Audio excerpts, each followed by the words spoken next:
Boa noite, bem-vindos a mais esta edição de 30 Minutos com. Recentemente tivemos a oportunidade de levar ao vosso conhecimento problemas da inseminação artificial, da cirurgia cardíaca na Universidade de Coimbra. Hoje vamos falar-vos de medicina legal. Para o efeito, convidamos o professor José Eduardo Pinto da Costa, responsável pelo Instituto de Medicina Legal do Porto. Sr. Professor, muito obrigado por ter vindo. A primeira questão que lhe gostaria de colocar era esta. O Sr. Professor é, desde 1976, por reconduções sucessivas, professor regente da Cátedra de Medicina Legal e Toxicologia Forense na Faculdade de Medicina do Porto e no Instituto de Ciências Biomédicas Abel Salazar. É também professor catedrático de Medicina Legal na Universidade Portucalense. A que se deve esta sua dedicação ao ensino? Em primeiro lugar, muito boa noite e muito obrigado pela oportunidade de falar sobre a medicina legal. Bem, eu tenho a minha vida praticamente dedicada à medicina legal, talvez pelo interesse da compreensão social da dimensão médica que existe mais ou menos em todos nós. Desde muito cedo posso dizer que não tive outra opção vocacional em relação à minha vida profissional. Ainda mesmo antes de terminar a licenciatura, já estagiava no Instituto de Medicina Legal do Porto. Isso passou-se em 1959. Vai, portanto, já quase completar 30 anos. O seu professor nasceu onde? Eu nasci aqui no Porto, eu sou tripeiro. Nasci na freguesia de Cedo Feita. O seu professor, como sobrenome, tem Pinto da Costa. É alguma coisa ao Presidente do Futebol Clube do Porto? O Presidente do Futebol Clube do Porto é meu irmão. Mais novo? Mais novo. O seu professor, na sua origem, os seus pais eram família modesta, família média? Como é que a podemos classificar? Podemos dizer que eram pessoas até certo ponto abastadas. Sim, e teve familiares, algum médico que o tivesse, digamos, Sim, conduzido? impressionado. Sim. Eu sou parente do antigo professor Carlos Lima e do atual professor Carlos Lima também. E tenho outros parentes médicos. E isso determinou, de certo modo, a sua escolha, a sua carreira? Subconscientemente, todos nós somos sempre influenciados pelo exemplo de alguns parentes. É provável que isso me tenha influenciado de alguma maneira, mas que eu me recorde, já de muito pequeno, eu tinha um urso de pano em quem dava injeções. Eu devia ter 5 ou 6 anos, não teria mais do que isso. Sr. Professor, quando se fala em medicina legal, logo as pessoas são levadas a pensar no Instituto de Medicina Legal e em recordar algumas vivências por experiência de familiares. Logo se pensa nas autópsias, no tempo que demorar a fazer funerais, etc. Houve evolução, digamos, nas intervenções que têm que fazer. É muito importante a autópsia hoje em dia? Pois, sabe, é natural que as pessoas, ao falar-se em medicina legal, foquem a atenção naquele aspecto mais importante da nossa vida, ou seja, a morte. Quer dizer, todos nós temos uma certa angústia vital de terminar, e nós terminamos exatamente com a morte.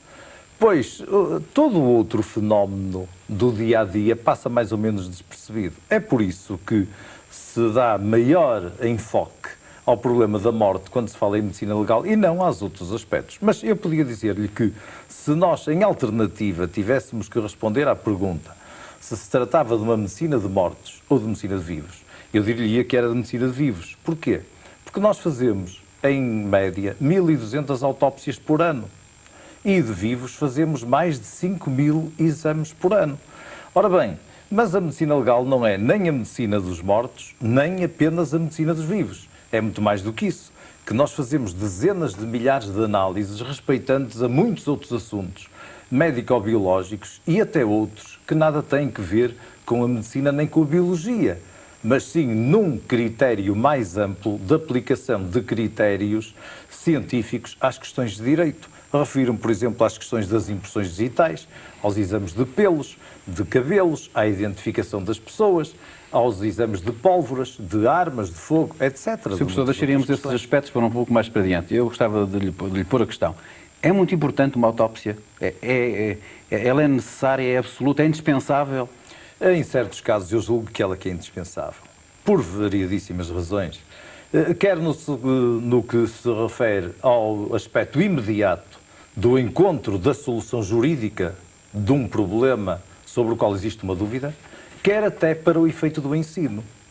Porque o ensino médico-legal tem que ser feito através de autópsias. Se os médicos não praticam, e a prática, passa a expressão, só se adquire praticando, se os médicos não têm possibilidades de praticar, amparados por outros mais sabedores, quando amanhã na sua vida prática tiverem que resolver um caso de certa acuidade para um tribunal, eles não têm experiência e não sabem como onde fazer. Para além da investigação científica médico-legal, que é própria da tanatologia, como parte integrante da medicina legal. Sr. Professor, de um modo geral, quando se fala em instituições do Estado, ou que são suportadas pelo Estado, logo surge a ideia de que nem sempre as coisas funcionam bem, são demorados os exames. Vocês têm meios suficientes para o tipo de trabalho que estão a fazer? Eu penso que ninguém, por definição, pode estar satisfeito com aquilo que tem.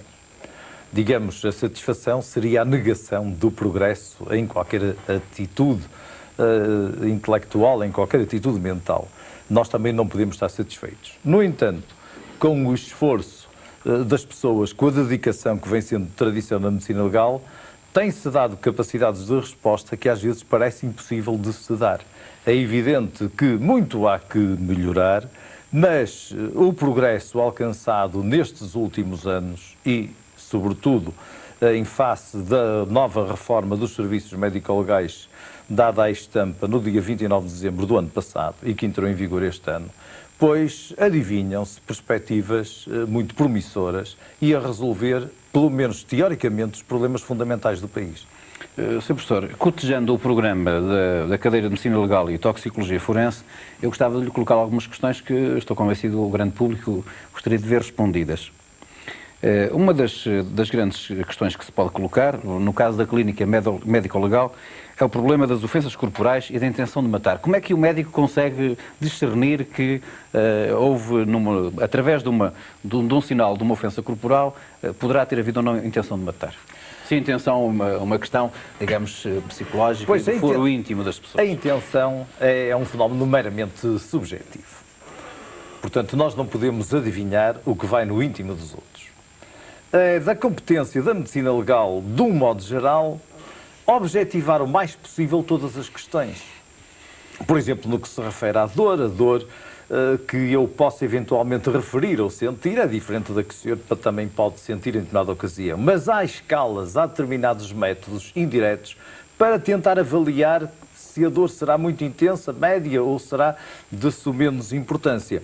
Em relação ao problema da intenção de matar, nós nunca poderemos dizer, do ponto de vista médico-legal, se certa pessoa teve ou não teve intenção de matar outra pessoa. O que nós podemos é, através de determinados aspectos verificados na vítima, se será ou não de presumir médico-legalmente essa intenção de matar. A definição conceptual da intenção não é da nossa lavra. Compete, sim, ao Tribunal. O Tribunal é que terá que decidir. Mas o Tribunal tem um campo de experiência e de investigação sem limite. O Tribunal pode nomear peritos quem entender e sem extinguir a sua capacidade de nomeação. Nós, a nível da medicina legal, temos que nos restringir aos factos objetivos que encontramos ou no vivo, caso a pessoa não tenha morrido, ou até no cadáver. Bem, o problema não é apenas resolvido por um fator, só por um elemento, mas sim por uma constelação de elementos conjugados entre si. Quer dizer, nós temos que adivinhar, pelas características do ferimento que encontramos na vida, se foi um instrumento cortante, por exemplo, uma faca, um canivete, uma navalha, quer dizer, um instrumento de gume, uma arma branca, ou se foi um instrumento contundente, um pau, um martelo, qualquer outra superfície, que provocou. Porque o ferimento, porque consoante a localização desse ferimento, também a gravidade e a tradução da tal intenção que, repare, não é um problema novo. Nós já vamos encontrar em Cícero esta expressão da intenção dita como ânimos. É o ânimos nacandi, aquele que mata.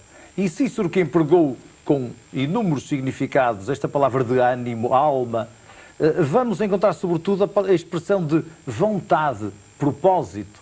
Portanto, é o propósito que a pessoa tinha ao inferir determinado ferimento que nós temos que adivinhar. Porque quando nós provocamos ferimentos no nosso próximo, não é necessariamente sempre para matar. Pode ser para desfigurar. Eu posso, por ciúme, atirar vitriolo à cara de outra pessoa para a tornar menos bonita, para a tornar mais feia, para que ela fique cheia de cicatrizes. Eu posso também provocar ferimentos para que a pessoa tenha que estar internada uns dias no hospital.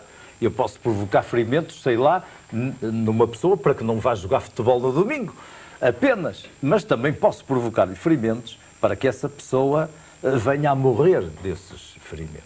Portanto, dessa intenção de matar. Essa intenção de matar que varia, portanto, a presunção consoante o sítio. Não é a mesma coisa dar uma facada no pescoço ou dar uma facada num pé. Quando uma pessoa tem a intenção, entre aspas, de matar outro, dá-lhe uma facada no pescoço, dá-lhe uma facada no tórax, dá-lhe uma facada no abdômen. É o nosso próprio povo que diz o estrípute. O que significa o estrípute? O estrípute, o ponho-te as tripas ao sol. Isto traduz uma intencionalidade, traduz a gravidade do ato de colocar a faca dentro, através da parede abdominal anterior. Quem pretende matar outro não lhe vai dar a facada no pé, pois é evidente que da conjugação, portanto, da zona, da região, da sede dos ferimentos, com o número desses ferimentos, com a distribuição relativa e com a natureza do instrumento, nós vamos inferir da presunção médico-legal da intenção de matar. E a violência com que foi empregada, a violência empregada no manejo. Por exemplo, se eu pego num pau e bato com o pau na cabeça de outro, provocando-lhe uma simples equimose, isso não fará presumir médico-legalmente a intenção de matar. Mas se eu brani o pau com tanta violência, com tanta força, que não só provoquei a equimose nem uma ferida contusa, mas cheguei a provocar fratura do crânio, de modo a perturbar o cérebro que se encontrava dentro, aí nós já podemos presumir médico-legalmente a intenção de matar. Como vê, é de uma constelação de elementos e não só de um elemento que nós vamos inferir. Sr. Professor, hoje em dia tem muita importância, e vamos mudar um pouco o rumo da nossa conversa, as questões, têm muita importância as questões da medicina legal do trabalho. Doenças do trabalho, acidentes de trabalho, doenças profissionais, absentismo, está tudo ligado. Vocês são chamados com muita frequência a questões desta natureza? Nós, atualmente, pela nova reorganização dos serviços médico-legais do país, temos uma intervenção direta em toda essa problemática. Anteriormente éramos chamados, digamos, vocacionalmente, porque investigávamos doutrinariamente, mas sem ter, digamos, uma competência legal específica. Atualmente, a partir do dia 1 de janeiro, nós interferimos diretamente nessa matéria. O acerto prático e para que haja uma cobertura total do país, como facilmente todos nós compreendemos, não é num dia que se pode pôr em execução uma reforma de tal monta, nem num mês, talvez seja em anos que se possam colher os frutos máximos desta belíssima reforma. Sr. Professor, os jornais muitas vezes confrontam-nos com questões e titulam tarados sexuais à solta. Hoje em dia há muitas questões desta natureza da sexologia forense que vos estão colocadas, nomeadamente os crimes contra a honestidade, desfloramento, atentados ao pudor, estupro, violação, gravidez, aborto, parto, perversões sexuais. Bom, é um dos capítulos clássicos da medicina legal. Eu não direi que hoje que há mais do que houve outrora. Talvez hoje se fale mais do que se falava outrora. Liberdade de expressão. Sim, sobretudo. Em termos estatísticos, apreciando a nossa casuística, eu julgo que será talvez o contrário. No campo da sexologia forense, nós fazemos menos exames porque a reformulação penal também alterou muito o próprio conceito criminal e julgo que a questão deve pôr-se ao contrário. Hoje não aumentou, mas sim diminuiu em relação há 20 anos. Eu recordo-me, por exemplo, que nós fazíamos exames genitais há 20 anos praticamente todos os dias e vários exames e hoje isso não é assim. Mudança de conceitos também, Sr. Professor? Mudança de conceitos. Mudança de conceitos, sobretudo, porque nós por mais homogéneos que queiramos ser do ponto de vista sociocultural, ainda há uma grande diferença entre o pensamento do Nordeste transmontano e aquilo que se pensa na cidade do Porto, de Coimbra ou de Lisboa. Sr. Professor, fomos confrontados há uns tempos com um grande desastre ferroviário que foi o de Alcafaz. Houve corpos que saíram do Ocidente perfeitamente irreconhecíveis, era assim que os jornais titulavam. É possível, usando as vossas técnicas, identificar, digamos, um grande número de pessoas acidentadas? Nós conseguimos, efetivamente, nesse como noutros acidentes do género, proceder a identificações e que os órgãos de comunicação social deram bastante relevo na ocasião. Ora bem, porquê? Porque nós lançamos mão, sobretudo, da odontologia forense. Quando há grandes desastres de massificação, é o caso, por exemplo, também das carbonizações nos desastres da aviação, as impressões digitais desaparecem as papilas dérmicas que vão permitir o estudo dactiloscópico. Mas os dentes resistem muito à putrefação e resistem muito, inclusive, ao calor, até 200 a 400 graus, eles resistem. E, portanto, foi mercê do estudo aturado dos dentes, da dentição de certas vítimas que estavam irreconhecíveis e de certos tratamentos, certas próteses dentárias que tinham sido efetuadas, como grande número dos passageiros eram imigrantes ou pessoas que se deslocavam em França, nós entramos em ligação com certas zonas de França, designadamente de Paris, e por meio das fichas que nos foram enviadas, nós comparamos com as dos dentes que tínhamos na nossa posse dos cadáveres autopsiados e conseguimos realmente identificar várias pessoas. Outras delas não foram identificadas não desse modo, mas por instrumentos, por esferográficas, por cordões, inclusive por um relógio, etc., porque todos os elementos são importantes para a identificação.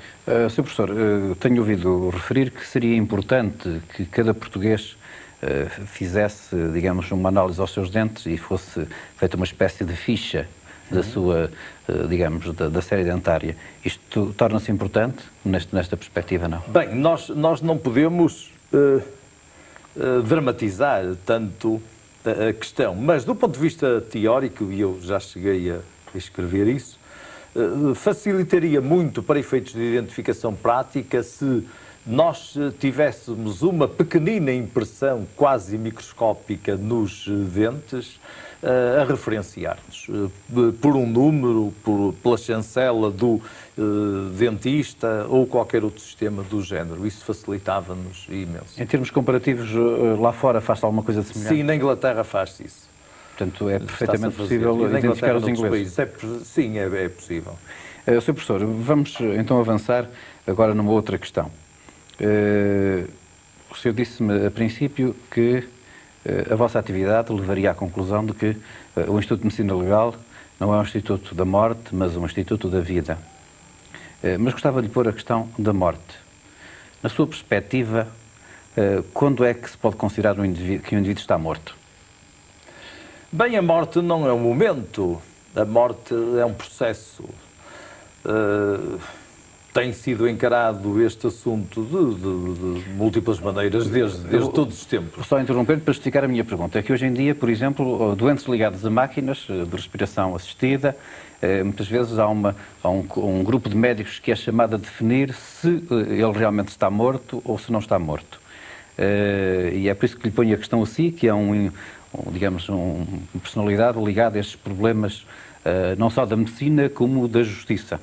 Quando já sei o ponto que me quer tocar, a chamada morte cerebral, que seria mais correto chamar-lhe morte do cérebro do que propriamente morte cerebral, mas admitamos já a expressão consagrada de morte cerebral, quando essa morte cerebral está diagnosticada, pois é evidente que o indivíduo está morto. O critério legal precisa realmente de ser bem definido, porque o aplicar-se apenas este critério de morte cerebral para efeito de retirada de órgãos para transplantações põe algumas dúvidas em muitos investigadores pelo facto de haver dois critérios de morte. Haver um utilitário para efeito de aproveitamento de órgãos para transplantações e outro para efeitos civis. Portanto, o critério em si mesmo deverá ser único. Isto, digamos, o meu ponto de vista pessoal, se quer que lhe o transmita, é esse. Deve haver um critério único.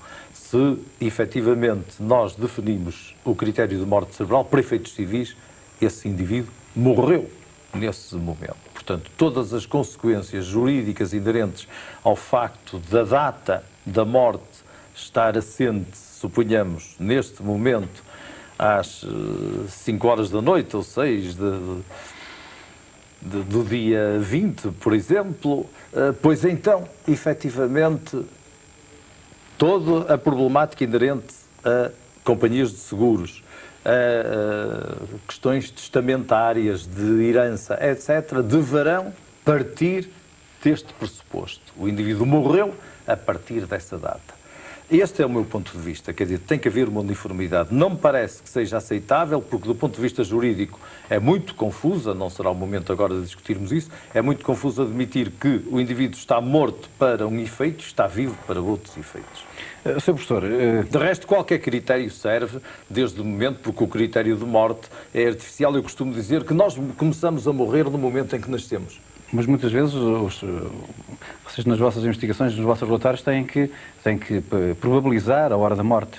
Sim, isso temos. Sempre que se passa um certificado de óbito, nós somos obrigados a indicar qual é a data da morte. Isso fazemos-lo tecnicamente através de um determinado número de sintomas e de sinais que colhemos no corpo.